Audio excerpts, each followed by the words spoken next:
Bismillahirrahmanirrahim. Assalamualaikum warahmatullahi wabarakatuh. Pada kesempatan kali ini kita akan membahas tentang fitur dan cara menggunakan Microsoft Office 365 Education.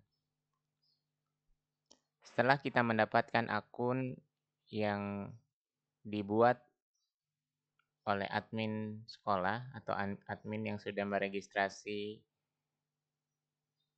Microsoft kita, maka kita masuk melalui office.com. Lalu klik sign in.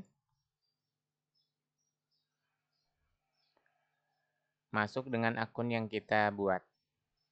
Ini salah satu contohnya.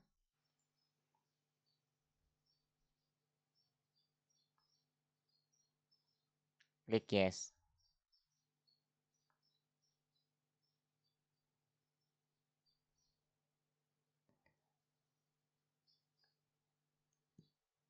Berikut ini tampilan yang muncul setelah kita sign in melalui office.com.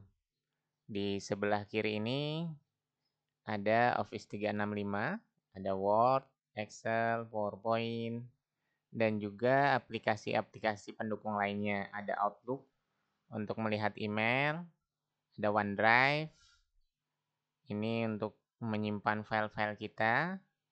Terus ada OneNote, membuat catatan, SharePoint, ini untuk website internal, dan juga nanti apa yang kita jalankan di Teams akan terrecord di SharePoint. Ini Microsoft Teams, ini untuk video conference dan e-learning. Terus ada Microsoft Sway, ini sejenis dengan PowerPoint online ya. Namun dia punya beberapa tampilan berbeda yang lebih menarik. Ada form untuk membuat pertanyaan atau soal. Terus ada Power Automate, ada Yammer, ada Stream, ada Microsoft Planner. Dan ada juga To-Do. Biasanya Planner dan To-Do ini untuk digunakan untuk penugasan. Ini Microsoft Stream digunakan untuk merecord semacam website untuk kita mengupload video rekaman. Terus Power Automate digunakan untuk membuat flowchart dalam kegiatan. Contohnya ini hampir sama dengan AutoCAD. Jadi ketika kita membuat soal, terus kita masukkan flowchart. Nah, nanti setelah soal terjawab, nanti akan otomatis memberikan penilaian atau memberikan sertifikat. Nanti kita coba lihat contohnya. Yang pertama kita lihat dari OneDrive. OneDrive ini penyimpanan kita.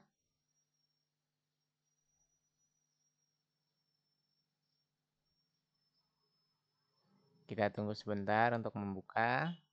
Ini file-file yang sudah ada, yang sudah sempat kita simpan. Untuk melihat kapasitasnya, kita klik di sebelah kiri bawah ada di Return to Classic OneDrive. Karena di tampilan yang terbaru tidak ada fasilitas untuk melihat kapasitas OneDrive kita.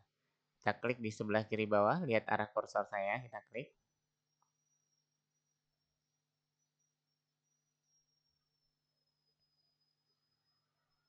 Nah, kita tunggu sebentar proses peralihan tampilannya.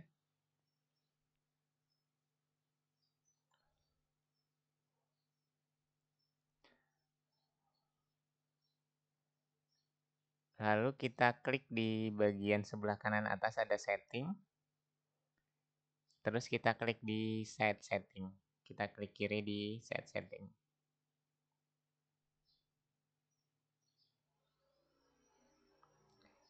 Kita cari pada set collection administration, lihat arah kursor saya. Di bagian bawah ada storage metric. Kita akan melihat penggunaan storage di OneDrive.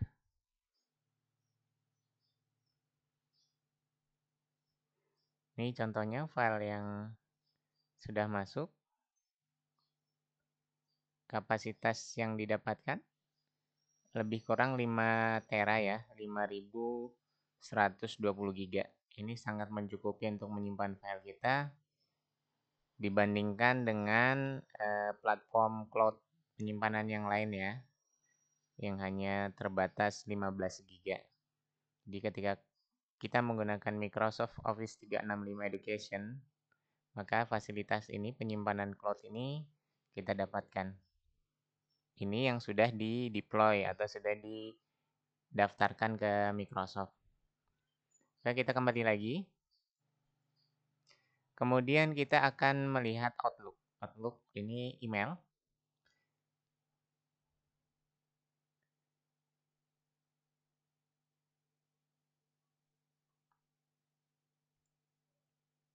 Nah, ini email, laporan email yang kita dapatkan. Jadi Outlook ini bisa kita buka di browser. Bisa kita buka juga di menggunakan aplikasinya, kita download aplikasinya outlook.com di Outlook. Atau kita download di aplikasi di Play Store di smartphone kita. Ya, ini kira-kira hasilnya. Ini contoh hasil laporan pengerjaan kuis menggunakan kombinasi antara Microsoft Stream, terus Form, dan juga Power Automate. Ini simple aja. Nanti kita coba tampilkan Power Automate ya. Kemudian kita kembali lagi, kita sudah bahas dua. Yang pertama OneDrive. Kita sambil melihat kapasitasnya. Yang kedua Outlook ya, untuk email. Kemudian yang selanjutnya kita akan melihat SharePoint. Ini OneNote fungsinya hampir sama dengan catatan, jadi tidak perlu kita bahas. Kita masuk ke SharePoint.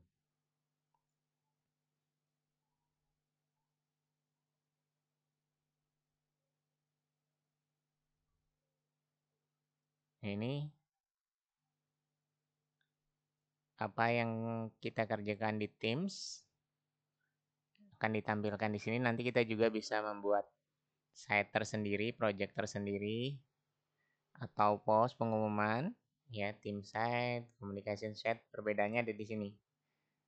Team site untuk berbagi dokumen ya, have conversation with your team, keep track of event, manage text and more, dan seterusnya. Sedangkan communication site membuat publikasi yang dynamic dengan tampilan yang lebih menarik. Ini sekedar hanya untuk pengumuman. Kalau ini lebih lengkap, kita bisa saling berkontribusi.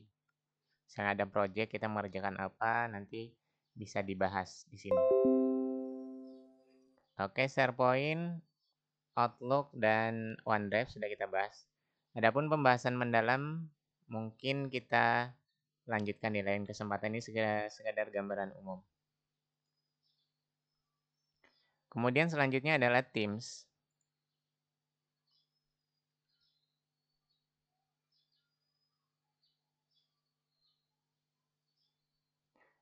Microsoft Teams ini fungsinya untuk video conference.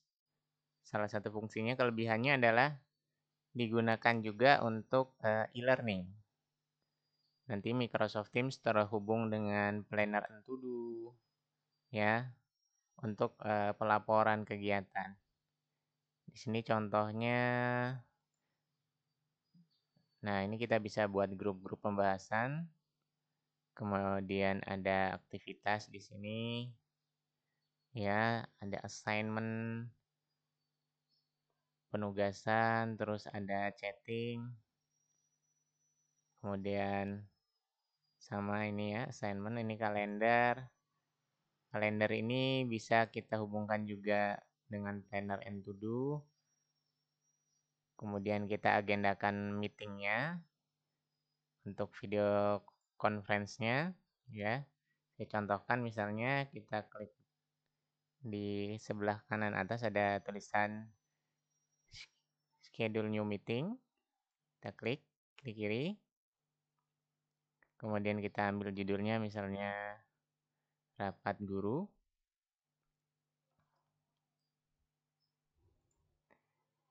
Kita memasukkan peserta ya. Ini hanya opsional aja. Misalnya saya masukkan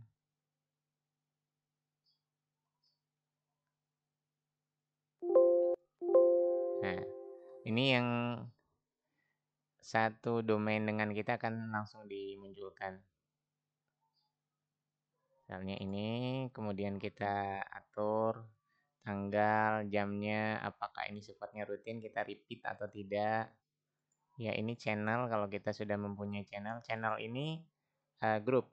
Grup bisa berupa grup pembelajaran, bisa berupa grup guru. Nanti kita pelajari lebih detail lokasinya di mana. Misalnya online ini teksnya, teks pengumumannya, ya, dan seterusnya. Ini asisten schedule-nya. Oke, setelah kita atur semua, baru kita klik send. Kemudian di sini ada file. Ini kita discard aja, tidak usah kita simpan. File ini file-file yang sudah masuk di Microsoft Teams kita. Terus ada text by planner. Ini yang kita gunakan untuk penugasan.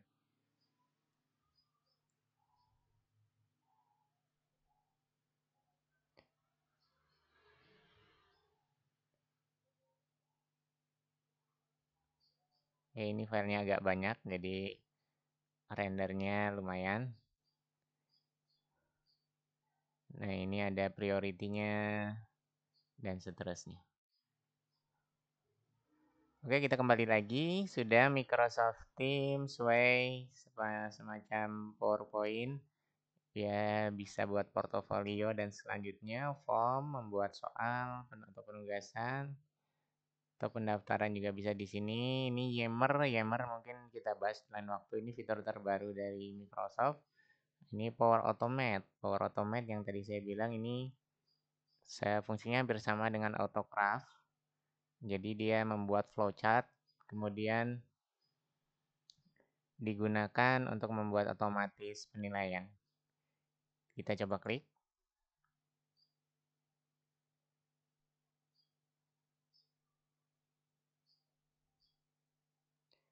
Nah, di sini ada icon My Flow. Ini flow yang sudah saya buat.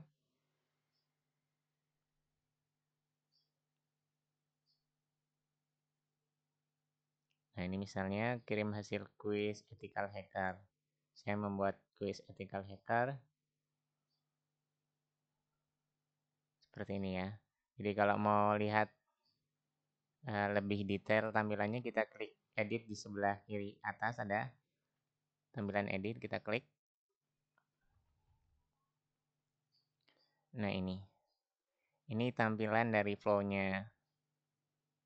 Jadi coba saya jelaskan sedikit. Ketika peserta menjawab kuis kedua, jadi dalam pemaparan saya ada 2 kuis. Ketika peserta menjawab kuis kedua nanti, maka akan kita mengambil respon. Responnya apa?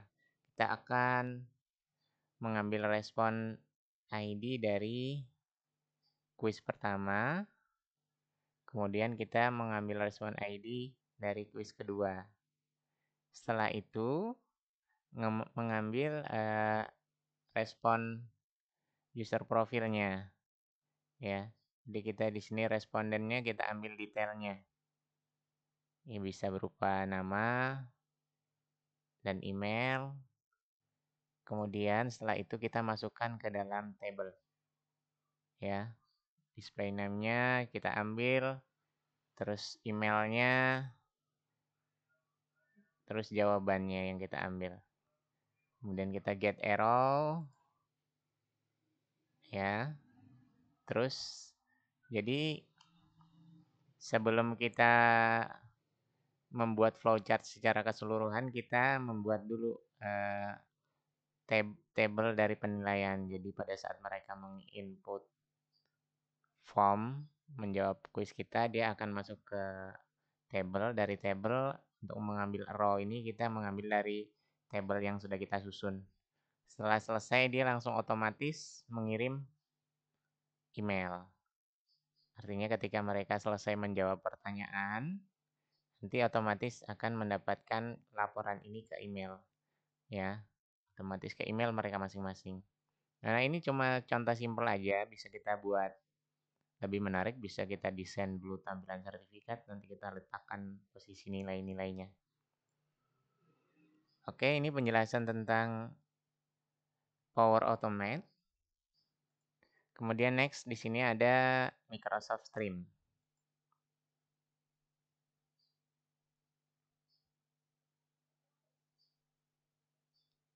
Nah, Microsoft Stream ini digunakan untuk merecord.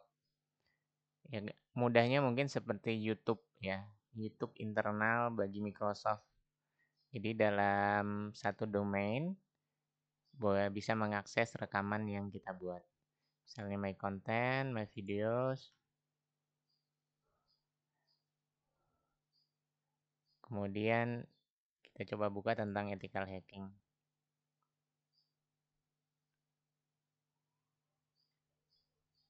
Bismillahirrahmanirrahim. Assalamualaikum warahmatullahi wabarakatuh. My name is Rasin. Today I'm gonna share about ethical hacking. Oke, jadi di Microsoft Stream ini kita juga bisa mengkombinasikan dengan Microsoft Form. Jadi pada saat video nanti di menit kesekian dia akan otomatis muncul kuis ya.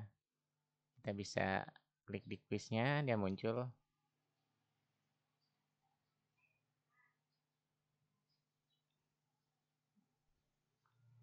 Nah, nanti kita tinggal menjawab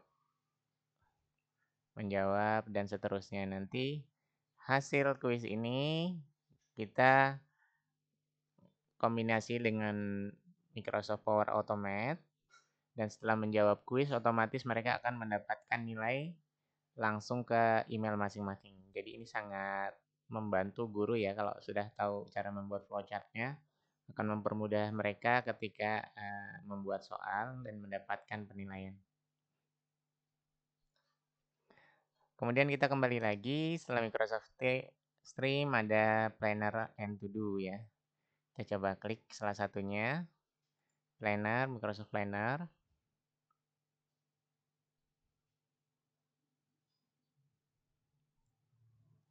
Kita coba klik di My Tax Media Pembelajaran 2021. Nah, ini planner yang saya buat. Jadi misalnya untuk akademik penugasannya pembelajaran matematika siapa aja. Terus di sini ada statusnya, coba saya klik ya. Statusnya apa? Prioritinya urgent ya. Terus checklistnya apa aja, file yang dimasukkan apa. Jadi kita bisa pantau penugasan ini, nanti bisa kita lihat metriknya ya. Bentuk chartnya yang udah menyelesaikan siapa saja, schedule waktu penugasannya. Jadi ini mempermudah kita untuk melakukan pengontrolan terhadap penugasan, baik berupa penilaian atau penyelesaian. To do sama biasanya dikombinasikan antara planner dan to do. Jadi itulah tadi sedikit gambaran tentang Microsoft Office 365 Education dan fitur-fiturnya.